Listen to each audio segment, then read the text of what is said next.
Good morning, everyone, and welcome to the Broadcast Retirement Network. This is BRN AM for Thursday, September 12th, 2019, and I'm coming to you again from New Orleans, Louisiana. Here are your headlines. 8 states decide to sue the Securities and Exchange Commission and the Secure Act. What's its status? Will it pass? Ensuring that Americans receive financial advice that is free of any conflicts of interest is imperative. A recent rule from the Securities and Exchange Commission that is supposed to be doing just that is now being challenged by 8 attorney generals. Joining me to discuss is Groom Law Principal Kevin Walsh. Let's break it down for our audience. What is this rule? So in June, the SEC came out with a rule package that was designed to raise the standard of care for broker-dealers when they provide advice to retail customers like individuals with IRA accounts.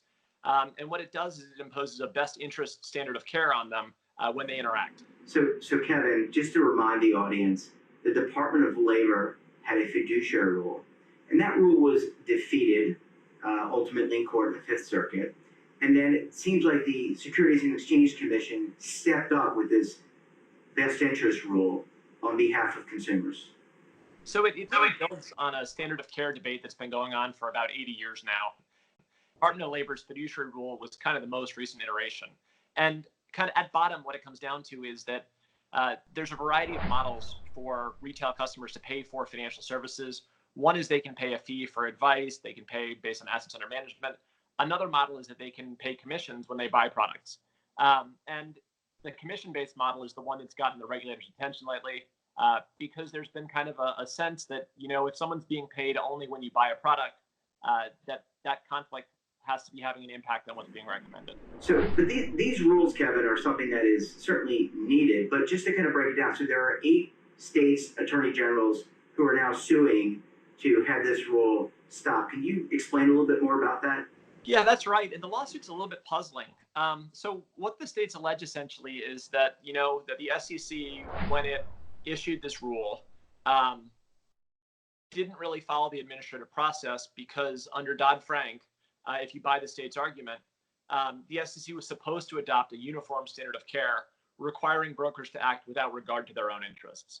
And instead, the SEC relied on kind of authority it was given in another subsection of the same section of Dodd-Frank that said that if they deemed it appropriate, they could issue new rules raising the standard of care for brokers. So what they've done is they've imposed a best interest standard for brokers, but it's a slightly different standard than the uniform standard that was contemplated by another subsection of Dodd-Frank. Kevin, you're the only lawyer in the room right now. So is this being challenged on a technicality, or do some of these states and other interest groups, consumer advocacy groups, just think that the rule doesn't have enough teeth to it?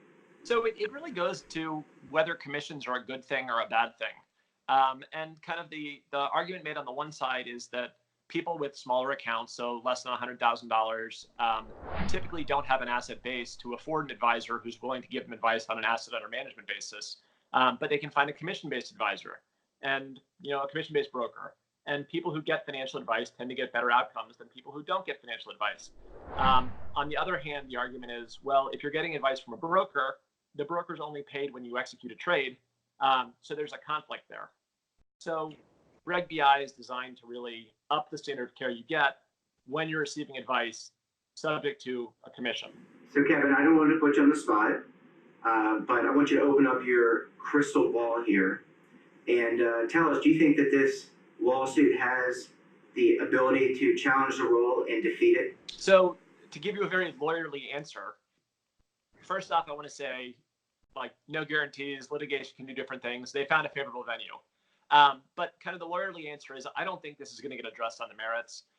When you look at the states challenging the rule, they're asking for the rule to be struck down because they're saying that conflicted advice leads to less tax revenue for the states.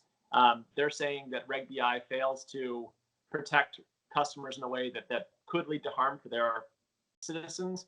But the remedy they're asking for is a return to suitability. So 2 issues. One is that I don't think they're actually suffering harm that courts are going to get involved in. And then second is when you sit there and you scratch your head and you say, if they get what they asked for, if the states get what they asked for, they don't get a higher standard of care. we move back to suitability. So I never say never, but I'm skeptical that this is going to go too far.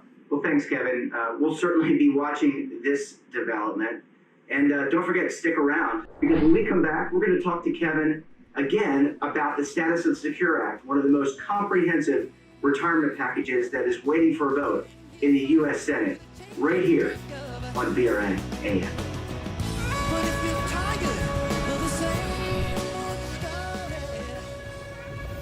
Imagine a new television network that will make you richer, healthier, and in control of your financial future.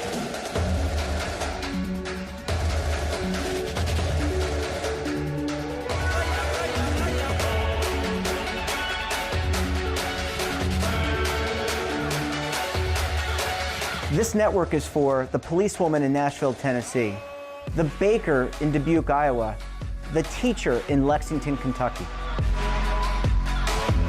We want to make the idea of savings and retirement culturally relevant. But what do you see as a defining issue of the midterms? Especially for the smaller businesses. I mean, they are the lifeblood of the American economy.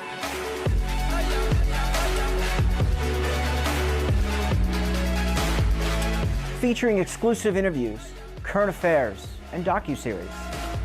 33 years old, you retired early. The philosophy is money only matters if it helps you live a life that you love. But you got to start thinking about retirement as soon as you get in. The Broadcast Retirement Network will drive very high engagement with premium partnerships. So this isn't retirement and savings for your parents or grandparents. This is for all Americans. And we're going to change the way you think about money.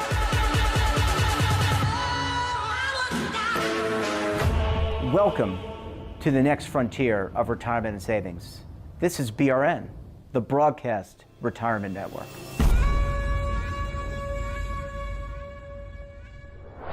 Welcome back. Now we're going to talk about the Secure Act, and still with me, Kevin Walsh, principal with Groom Law Group. Kev, thanks for sticking around. Let's talk about the Secure Act. What's the latest on that bill? So let's talk secure again, but I feel like we're going to talk secure again. So the latest is that there's some hope that the Secure Act could be attached to one of the spending bills that gets passed this fall. Now, the current speculation is that there will be kind of a short-term spending bill that will get Congress past the current deadline, which is the end of the month. But that the Secure Act probably won't get attached to that. But there's hope that it'll be attached to kind of a full-year spending bill down the line. Now, talks have begun to break down a little bit. So I'm less optimistic than I have been, and I wouldn't say I've been that optimistic. But just on Tuesday, there was a markup at the subcommittee level that broke down in acrimony, and a hearing that was supposed to take place on Wednesday, the 11th, it looks like it won't happen. So Secure's back up in the air. It still seems like there's bipartisan support, but whether the two sides can come together for a spending bill, whether this gets added on, I mean, that remains to be seen. So, Kevin, can you break it down for the audience? I know that the bill had some really comprehensive retirement legislation, lots of changes there. Among them, RMD changes, so raising the RMD age, multiple employer plans, so helping participants save for retirement. A lot of important features that would be added to the retirement system. Oh, there's a whole lot of stuff going on in the Secure Act that could be beneficial for the retirement system. And just to build on that, right now in its prior form as RESA and now as the Secure Act, it's been sitting around for so long that there's a whole bunch of new ideas that are kind of sitting around on Capitol Hill that are being held up by the lack of movement on the Secure Act. So, Kevin, you alluded to the fact that the Congress is focused on keeping the lights on, but what are some of the milestones that viewers should be thinking about looking at in terms of the passage of this bill? So our next milestone is, first off, there will probably be a continuing resolution passed later this month for spending. If Secure, that's the next bill that Secure could really be attached to. Then kind of after that, we will start looking at the full year labor appropriations bill. And again, that's another great vehicle for the Secure Act. If it's not attached to either of those bills, then we start looking at kind of less likely must-pass bills as ways to attach it. I could rattle off some of those names, but they're all kind of arcane, or it's like highway spending that you could attach it to, but it becomes unlikely. Realistically, the best chances for it to pass would be the full-year labor appropriations bill. Well, thanks, Kevin. Thanks for sticking around and doing some yeoman's work there. We're certainly going to have to see what happens with this lawsuit and the passage of the Secure Act. I know my fingers and toes are both crossed. Thanks for having me on, Jeff. Well, folks, that wraps up today's episode of BRN AM. Thanks for watching. And hey, if you have a financial topic or someone you think that we should talk to, drop us a line. And don't forget, for more headlines in retirement, markets, technology, personal finance, so much more, check out today's edition of The Morning Pulse. So until tomorrow, keep on saving, and don't forget, roll with the changes.